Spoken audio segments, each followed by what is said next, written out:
तो ये हमारा in phase and out of phase है। इसमें एड्रीनल में hypo to iso intense lesion मिल रहा है which is not showing any signal drop out. तो it could be either adrenal carcinoma और एनी एग्रेसिव लीजन और लिपिड पोर एडिनोमा। ठीक है। और जो नेक्स्ट केस है उसमें आपको एड्रीनल लीजन मिल रहा है which is iso intense in phase and in out of phase it is showing hypo intense signal. So this is suggestive of adrenal adenoma. अभी ये केस है जिसमें आपको bilateral testes नजर आ रही हैं। Posterior to it there are multiple hyperechoic areas which are giving posterior dirty shadowing. Dirty shadowing. In the scrotum area में भी आपको hyperechoic areas आ रहे हैं with dirty shadowing. So this is suggestive of air corneal gangrene. ठीक है। तो इसको urgent urological या सर्जिकल कंसल्टेशन करेंगे, इसको एंटीबायोटिक्स देंगे, डिब्राइबमेंट करेंगे। ये डायबिटीज़ में, लो इम्यूनिटी पेशेंट्स में, ठीक है, और ओबीस पेशेंट्स में ये हाई रिस्क होता है to develop Fournier's gangrene. So this was the case of Fournier's gangrene. तो इसमें हमें प्रोस्टेट के लिए ये अल्ट्रासाउंड है, ट्रांसरेक्टल अल्ट्रासाउंड, जिसमें हमें एक सिस्टिक लीजन मिल रहा है विद कैल्सिफिकेशन। तो हमारे पास दो डिफरेंशियल्स आते हैं इसमें। एक आता है कि यूट्रिकल सिस्ट और एक म्यूलेरियन डक्ट सिस्ट। तो जो यूट्रिकल सिस्ट होती है वो ज़्यादातर कम्युनिकेट करती है with the urethra and it is associated with multiple जो है जेनिटो यूरिनरी एनॉमलीज। और जो म्यूलेरियन डक्ट है वो ज़्यादा एज ज़्यादा होती है और it is not communicating with the urethra. So this is the case of hypoechoic to anechoic heterogeneous lesion which is at the level of the adrenal gland or there is no internal vascularity. So this is likely suggestive of adrenal hemorrhage. बच्चों में होता है, calcification भी इसमें हो सकती है, और अगर इंटरनल फ्लो आए और कैल्सिफिकेशन हो तो न्यूरोब्लास्टोमा को डिफरेंशियल में रख सकते हैं। अब ये केस है जिसमें लंग्स में डिफरेंट सिस्ट्स आपको नज़र आ रही हैं।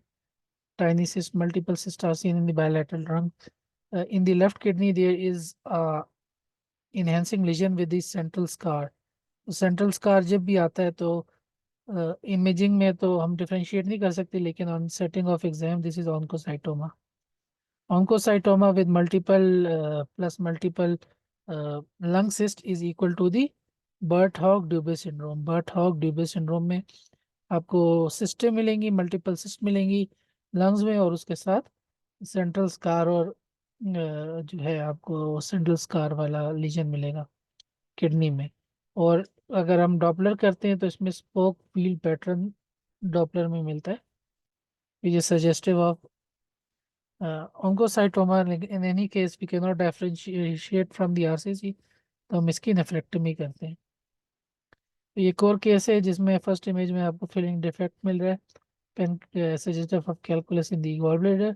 Pancreas looks normal, लेकिन जैसे ही हम नीचे जाते हैं तो एओर्टा के एंटीरियरली आइसो इंटेंस सा लीजन नजर आ रहा है with the black well defined margins. नीचे जाए तो वो ज़्यादा सिस्टिक हो जाता है below it, and it is showing avid post contrast enhancement on the T1 post contrast images.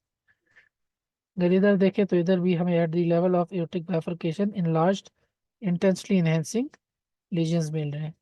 तो इस एरिया में from the areas of the region of the superior mesenteric artery till bifurcation of the aorta chromaffin cells होते हैं, और ये जो chromaffin cells होते हैं इसको कहते हैं ऑर्गन ऑफ जुकर कैंडल, और these are associated with paragangliomas or pheochromocytomas. So this was the case of the extraadrenal pheochromocytoma at अभी IVP film which is taken at the 30 minutes. We can see the contrast in the calyces.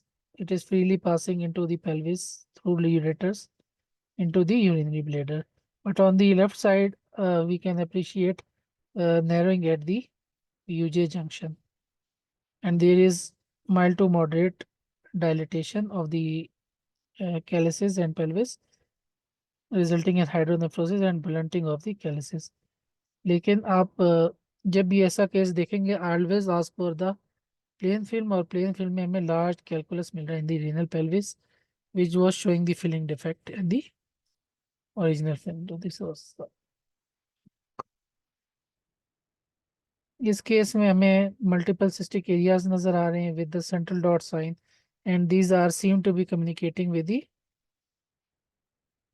bile ducts which are mildly prominent. So this was the case of Caroli's disease and associated multiple tiny hypodense areas in the kidneys. तो इसमें दो differentials लिखेंगे associated कैरोलीज disease के साथ kidneys में दो चीजें association होती हैं, एक medullary sponge kidney and second is autosomal recessive polycystic kidney disease.